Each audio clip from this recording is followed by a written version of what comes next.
Welcome to Kimberlin Coaching. My name is Melanie Kimberlin, and I help strong women move forward boldly and joyfully after experiencing major life transitions. I'd like to take a moment to tell you a little about myself. In a nutshell, my life has not turned out the way I expected it to or wanted it to. I have fought an eating disorder for over 30 years. Thankfully, that led me to 12-step recovery, and I've been able to mentor many women in that program over the years. I was married twice, and because of poor choices on all the sides, that has led to a lot of grief. I've lost relationships with my children. Thankfully, I'm back with 3 of the 4. I was married to an alcoholic for many years, 4 of those while he was in prison. I've lost my job. I've lost my father. That's just the short list. And I know there are many women just like me who have lists like that, if not worse. During the time I was going through all these things, many people gave me advice. And it was well-meaning advice and probably good advice, but I usually wasn't able to act on it. Now that I've been learning how powerful coaching is, I wish I would have had a coach back when I was going through my hard times. Because of that, I decided to get certified to be a life coach and hopefully be able to help other women like me navigate these waters more smoothly than I was able to. I'm glad that you're joining me right now. We're going to talk about a problem that many of us have. Do any of you join me in having an overactive brain? I can't tell you how many times I've spent the day planning a conversation I was going to have with someone, or been interrupted by unwanted thoughts when I was studying or meditating, or been unable to go to sleep because I was obsessing and thinking about something where I just could not get my brain to calm down. In the past, my brain seemed to always be on overload. Whether the things were positive or negative, it was just always so many things in my brain. Tonight, we're going to be talking about a nearly magical tool. Are you ready to calm your brain? Sleep at night, focus on daily life, enjoy your loved ones more, have more peace and calm in your brain? After tonight, you will have a tool that will help you in all of these areas. So there's a story that goes, this man went to the local restaurant and asked him if he was interested in buying some frog legs.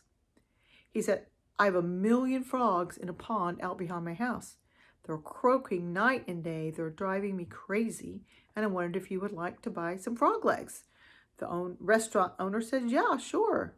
I'll buy 100 frog legs. Great. So the guy goes home, plans to go catch all these frogs and take them and sell them and make all this money. And a week later, he heads back to the restaurant owner, sheepishly carrying 2 scrawny frogs. The owner goes, what happened? What's the matter? And he says, I was wrong. These frogs croaked so loudly and so constantly that it seemed like there was 1,000,000 of them, even though there were only 2.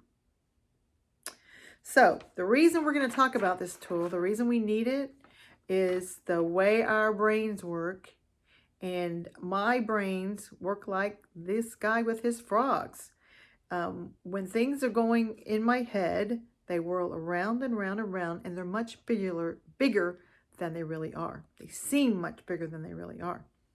When I'm thinking and my mind is whirling with all the things I'm thinking about, all the things I've done wrong, all the things other people have done to me, all the things that I want to do that I need to do, the things I'm afraid of, the things I'm hoping for, the things I wish for, all the things wrong in my life. I mean, just on and on and on.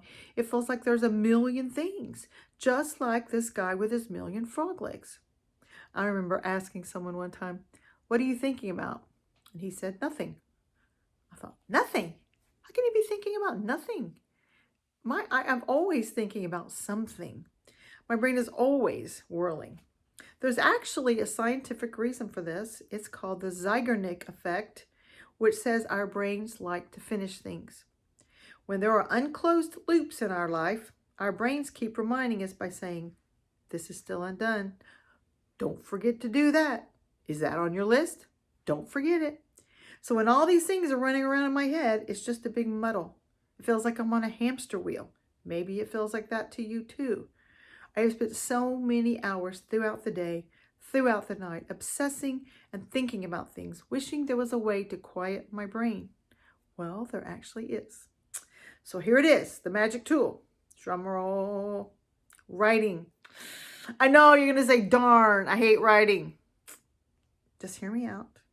And you might decide you want to try this nearly magical tool.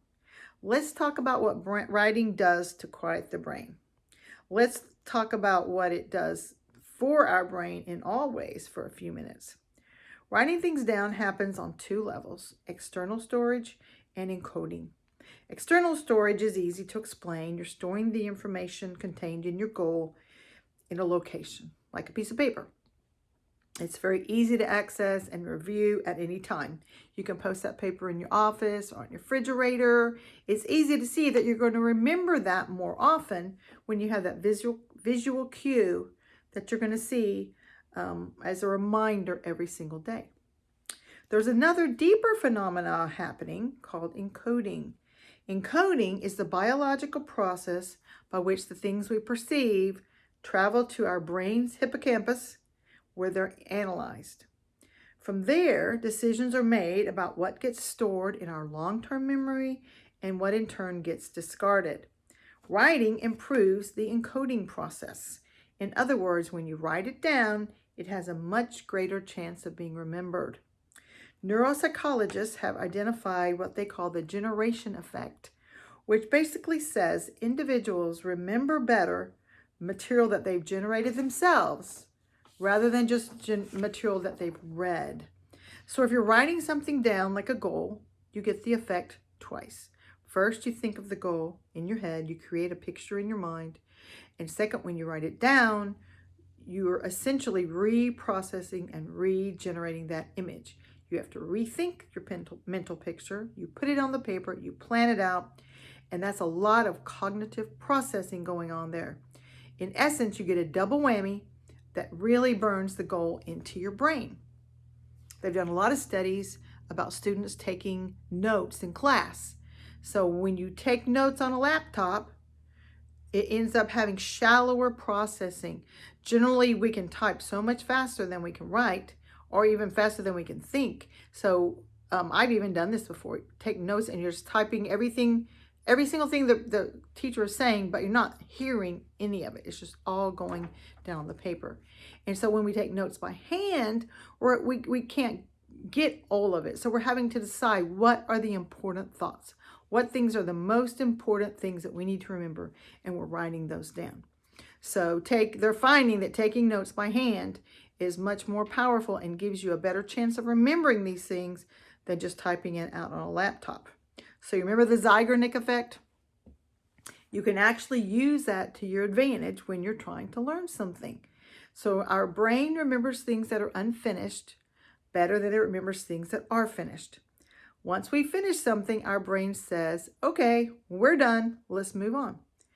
So if you want to use this to your advantage and you're studying, trying to learn something, study for a while and then take a break. So all those things you were looking at are unfinished now. Take a break, go back to your studying, and now you will be able to remember those things better. You will, now you can finish it and you'll have better memory. I think that's pretty cool. So this is all interesting. This is what science says about writing and our brains. And now I'm going to tell you what I have learned about writing and our brains. For me, one of the most important things about writing something down is it sets boundaries around what I'm writing about. So in my head, it seems like a million things, and it seems infinite, but they are indeed finite. So when I sit down and I write down a list of whatever it is that's bothering me, I can write, and there may be a lot of things to write. I might write pages, but eventually I'm going to come to a point where I'm going to say, can't think of anything else to write right now.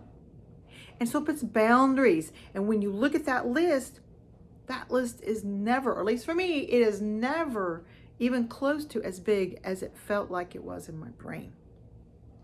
Always less than a million things. So once it's on paper, I don't have to obsess about it that much. If I need to remember it, then I just go back to my paper and read it. So to do this, you can write it or type it. It does not work if you're just wanting to talk it out. The reason it's good to write things out instead of just talking them out is that there's something that happens in our brain when our feelings and emotions come from our brain through our fingers to the paper. Often we will discover feelings that we did not even realize that we had. You can feel like, I don't have anything to write about. I don't have anything going on, and start writing and you'll be amazed. I've done that before. I've written on and on and on things that I did not have a clue I was thinking. So I'm not sure typing on the computer is as good as writing it in longhand, but if you are more likely to do it on the computer, then go for it.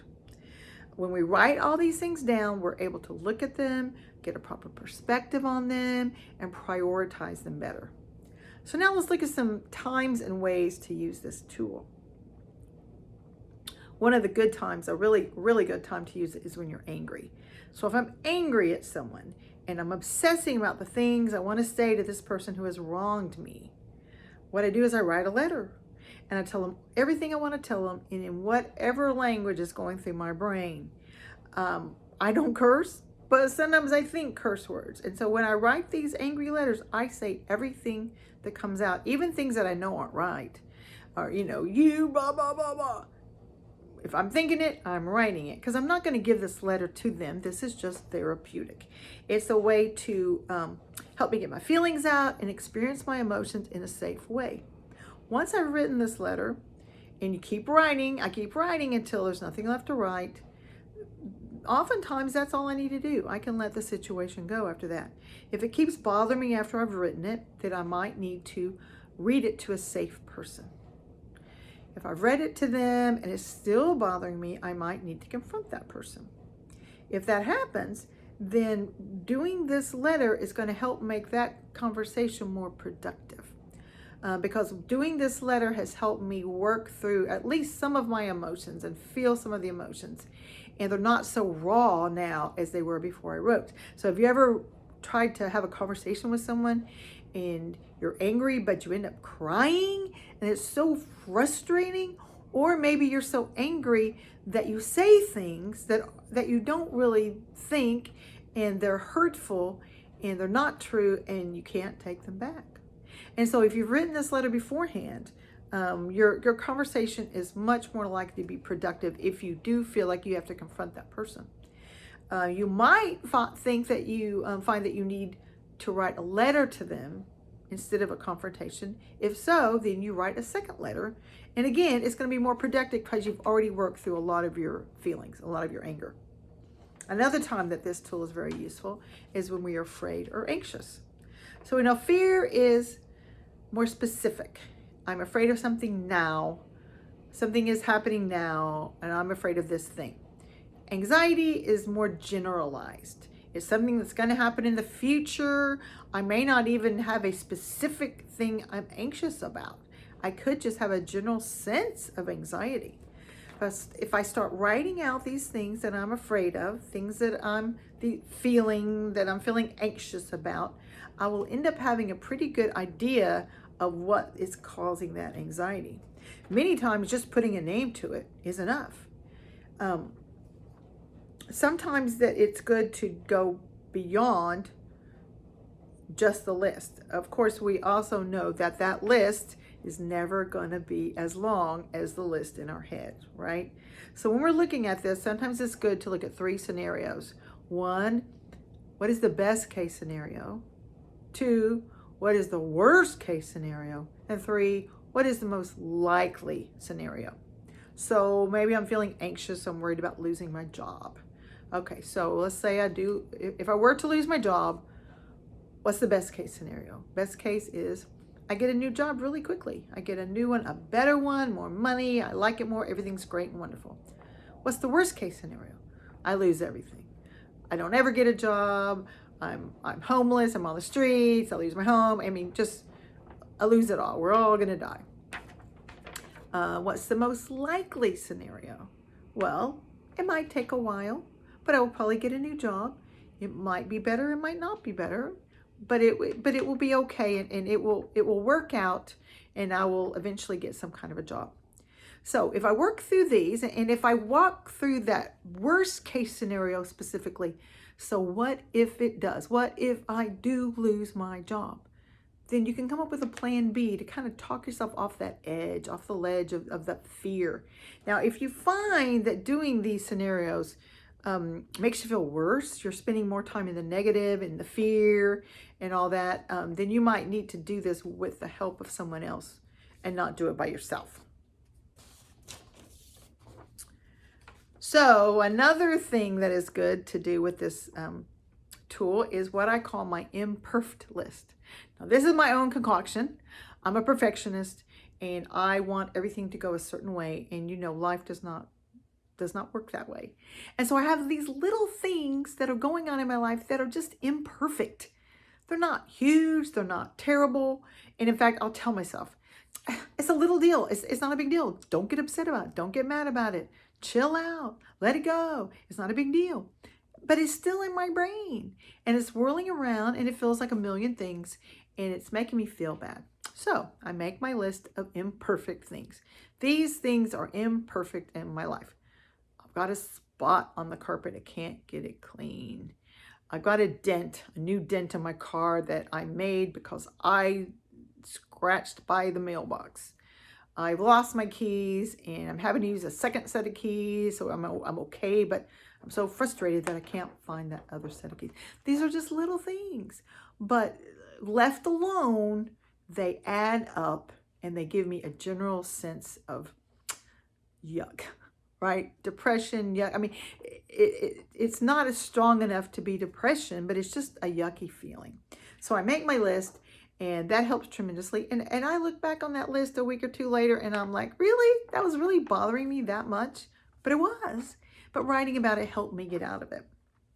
So some more times in the morning, it's great to be proactive about your writing. Get up in the morning, write a gratitude list, say 3 things on your list and say they have to be different every day. You will be amazed at what a good mood that will put you in. It will make you ready to conquer the day ahead of you. It's good to use it at night. Does your brain start to wake up about the time you're ready to go to sleep? Remember our Zeigarnik effect? Our brains like to finish things. This is not necessarily a bad thing, but it's not good when we're trying to go to sleep at night. So do a brain dump. Just put a piece of paper by your bed, have it ready, and right before you go to sleep, dump everything out of your brain on the piece of paper, and then you'll be able to settle down and go to sleep, or at least more likely to be able to do that. Your brain will thank you when you have ideas. So I have a friend that was frustrated because she kept having all these great ideas, but she didn't have time to do anything about them. And so it was making her feel frustrated and angry. And we came up with an idea of just make a list of your ideas. Just write them on a list. And later on, when you have time to do something about it, you can. And so she did, and she is, and it's making such a big difference. So now these ideas were originally, they were frustrating her and making her feel angry. Now she's feeling happy. She knows these are great ideas, and sometimes she'll be able to use them either to help herself or to help other people or to create great things.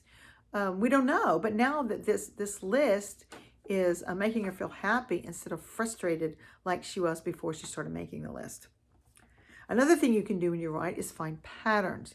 So if you end up doing some writing about your past, about your behavior now, you will be doing what is called in the 12-step programs an inventory of your life. When you do this, you can often find patterns about why am I getting into these same type of situations over and over and over. And once you see those patterns, then you can find some ways to change those patterns, and maybe you won't be getting into those same negative situations over and over. Another thing you can do is to give yourself a sense of achievement. Many times we're much more able to make a list of the things that we do wrong, where we've messed up, where we fail, things we need to work on, things I want to get better at. But it's hard to make a list of things I'm good at, of things I've done well. And all of us have done many things well in our life. And we have many talents and skills, and we have a hard time thinking about that for ourselves. So when you do this writing, be sure to try to write those things down and look over your day and say, where did I do something good? You know, maybe you just didn't bite someone's head off that day. Just whatever little good things that you've done, write them on your list and they will make you feel better. So bottom line, write. Just write. Write short, write long. There's no right way or wrong way to do it. Just do it. I think you'll be surprised at how well it works to help you slow down your brain, think clearly, and have more peace in your life. So there may be some of you who are curious about what a coach is. I'm going to give you a quick definition. So you've heard of consultants. They're experts. They come and they teach you how to do something, and then they move on. Then there are mentors. They share with you about their lives, what they have done in situations, how they have worked through things, and you listen and you learn, and perhaps you try some of the things they've done and you learn that way. Then you have therapists. A therapist is generally for when you're having a really hard time in life. You are perhaps dysfunctional. You're having some big problems in your life. And with a therapist, you're probably going to spend a lot of time in your past. You're eventually going to move forward, but therefore when you're having a really tough time. A coach is for people who are basically healthy mentally, but maybe they're just not happy with some part of their life. Maybe they want something more. Maybe they don't even know what that something is, but just something, they're just wanting more than they have, or something to be different. They're wanting to move on, but they don't really know how to do that. And so as a coach, our principle is that you know the answers already. And I'm going to ask you empowering questions to help you figure out what those answers are that you already know, but you don't know you know. And it's so powerful, and I love it so much. And we're going to help you break down your goals into bite-sized pieces and help you make a plan, and we'll stick around as long as you need for accountability. If you've worked through or are working through a major transition and you're having a tough time and you want to change, but you know you need some help, consider hiring me as a coach. If that's something that you're open to learning more about, go to my website, KimberlinCoaching.com, and fill out the form at the bottom of the Work With Me page. I will follow up with you and we can create a relaxed conversation and decide where to go from there. Meanwhile, thank you for joining me to learn about this nearly magical tool. It is one of the most powerful tools I have found in all the years I've worked on in recovery and learning to live a bold, confident, joyful life. Try it out and let me know if it is helpful to you. Have a great day.